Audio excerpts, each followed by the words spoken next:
Buhari gives police and military power to be ruthless. President Muhammadu Buhari says he has given the military and police the order to be ruthless against bandits terrorizing the northwest region of the country. The president declared this during an interview with the Rise TV broadcast on Thursday, and he says, problem in the northwest, you have people over there stealing each other's cattle and burning each other's villages. Like I said, we are going to treat them in the language they understand. We have given the police and the military power to be ruthless. You watch it in a few weeks' time, there'll be a difference. Because we told them if we keep people away from their farm, we are going to starve. And the government can't control the public. If you allow hunger, the government is going to be in trouble. And we don't want to be in trouble. We are already in enough trouble. So we warn them sooner than later. You see the difference. Okay. I mean, the only thing here that I can actually agree with is that they already know that, in quotes, what he said is that we are already in enough trouble. You're more than enough trouble. Please, I can't even describe it, but you get the gist.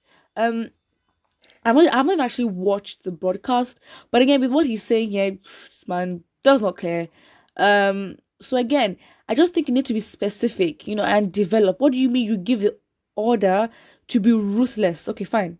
That is very self-explanatory. But against bandits terrorizing the north, who are the bandits? Because because again, it's like, are you trying to say Boko Haram is not a priority? Because again, it's like, do you classify Boko Haram and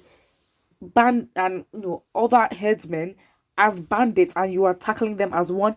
You need to be specific, because again, when there's such ambiguity and understanding that we are in such a corrupt government, this sort of gives the leeway for innocent people to be killed unjustly. And again, the cases like that will not be followed up. Imagine the people that have been killed and have been treated unfairly by the system, and we never hear about it. They keep quiet for the rest of their lives, and they have to move on with it.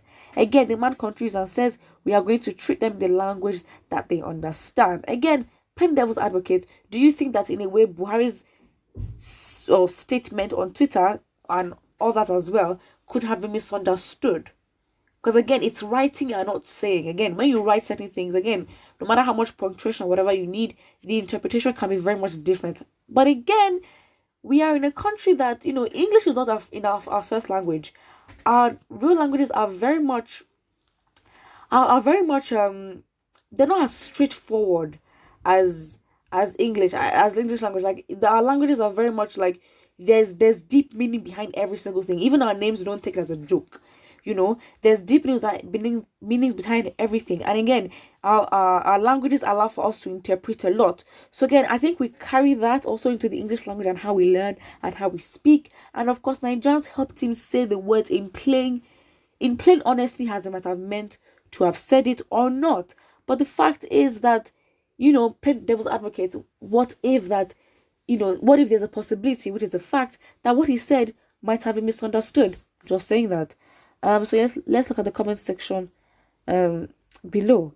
Somebody says, please, someone to tell this president we don't take him seriously any longer because his days as Nigerian president and Lombard. The fact is, we're not taking him seriously because he has proven to be incapable and inconsistent. However, he's in a very crucial and sensitive position. We have to be in control. Again, we cannot just choose to care, we need to apply pressure, and that's what we've done, and we're successful at it.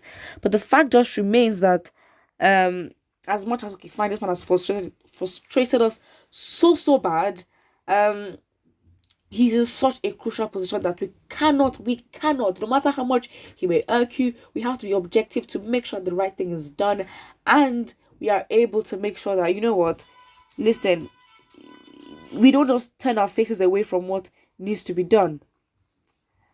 Somebody says Baba Go Slow has just woken up to reality.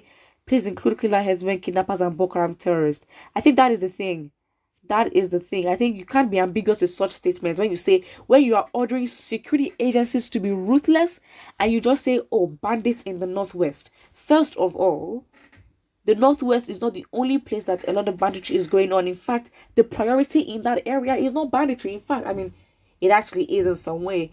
But it is Boko Haram. They are not gone yet. They are really not gone. And then with the issues of Shakal being dead, does this mean that the government is being very, very careful? To be honest, I mean, I've not personally seen enough proof that Shekau is actually dead.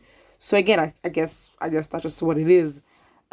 Somebody says, please don't go and resign now. I mean, why would he do that? I think that's the question we need to ask. Why would Buhari choose to resign? Yeah, exactly. He wouldn't. He has a lot of mouths that he's feeding. Well, in his space, not the Nigerians that he's meant to serve. Someone says, what about killer headsmen killing people and burning villages in the south? Shaking my head. All right. Someone says, your action is too late. It's not really too late because the man is not going to resign, and we cannot be careless about, you know, who is in such a crucial position. I understand what you mean by saying it is too late because, again, by the time we wanted you to, react and actually respond to the issues and crisis going on, you did it and you waited longer, in which your delay made situations much worse. That's just it. Um, Someone says we will also be ruthless in defending ourselves. Well, you can't say a statement like that because if you say something like that, they will label you as an IPOB and ESN member. See how this whole thing is rigged? Exactly. Someone says if Fulanis are visually being killed in a state in Nigeria, the governor should tell our president that it is foreigners that are killing Fulanis in the state. Will he take such from a governor? Again, hypocrisy, bias, prejudice, all that, all the words you can use to describe on injustice and all that. Use it, it's fine.